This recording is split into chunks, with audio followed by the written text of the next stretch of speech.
Manny Pacquiao sa labas na si Eman Pacquiao Jr. lumantad na sa publiko.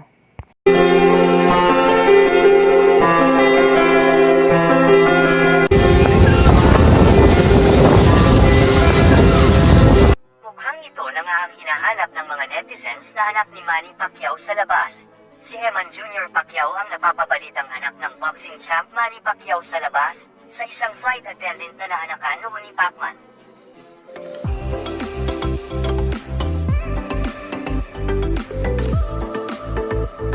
Marami ang nagulat sa balitang ito. Kung makikita sa mukha ni Eman, makikita sa mga mukha ni Eman ang dugong dumadaloy sa dugo ni Manny Pacquiao, dahil halos pinagbiyak na buko ito dahil nakuha ang pagkakaparehas ng dalawa.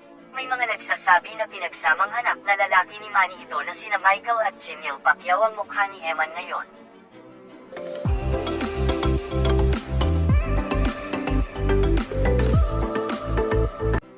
Kung ating babalikan at noong 2019 na pumutok ang balita noon na may isang sikat na boksingero ang mga anak sa labas at tinatago lang ito ng kanyang pamilya upang hindi masira ang karera nito.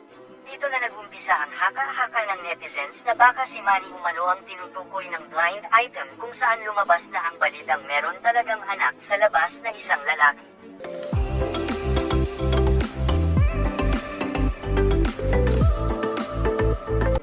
Ngayon mukhang professional boxer din ang tatahakin ng batang anak sa labas ni Manny. Kasalukuyang pang ang coach niya si Coach Buboy na kasakasama nito sa kanyang mga laban.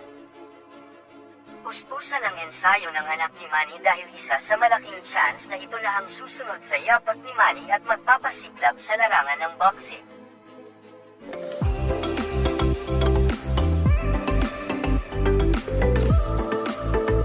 Matatandaan na ang panganay na anak ni Pacquiao na si Jimil ay nagsasanay sa wildcard boxing gym sa Los Angeles at umaasa na magaya ang tagumpay ng kanyang ama. Si Bacorsa na sinasabing illegitimate na anak ni Pacquiao ay pumasok sa mundo ng profesional na boxing nitong Sabado, September 23.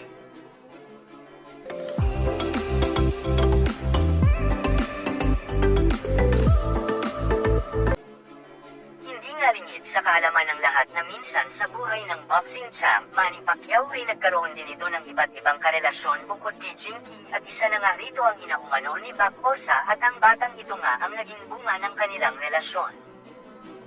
Pagamat walang malinaw na detalye kung sino ang nanay ni Eman dahil bigla na lang itong sumambulat sa publiko dahil sa mga galaw nito na kuhang-kuha sa kanyang ama.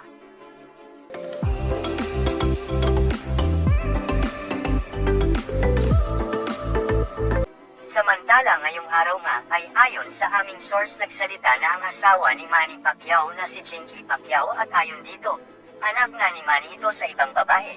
Anak umano sa pagkakasala, frank ang sagot ng may bahay ni Pacman, ngunit hindi na sinagot ni Jinky kung sino ang ina ng batang ito.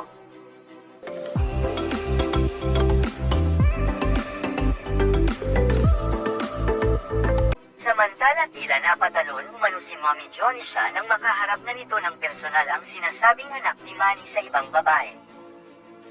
Ayon kay Mommy D, kung maaga lang daw niyang nalaman na may iba pang anak si Manny, sana daw ay nabigyan niya agad ito ng pagmamahal gaya ng pagmamahal niya sa kanyang mga apo.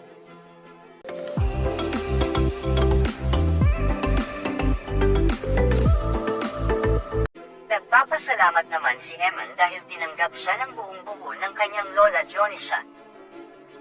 Kayo, anong masasabi niyo? Thank you for watching and please don't forget to subscribe.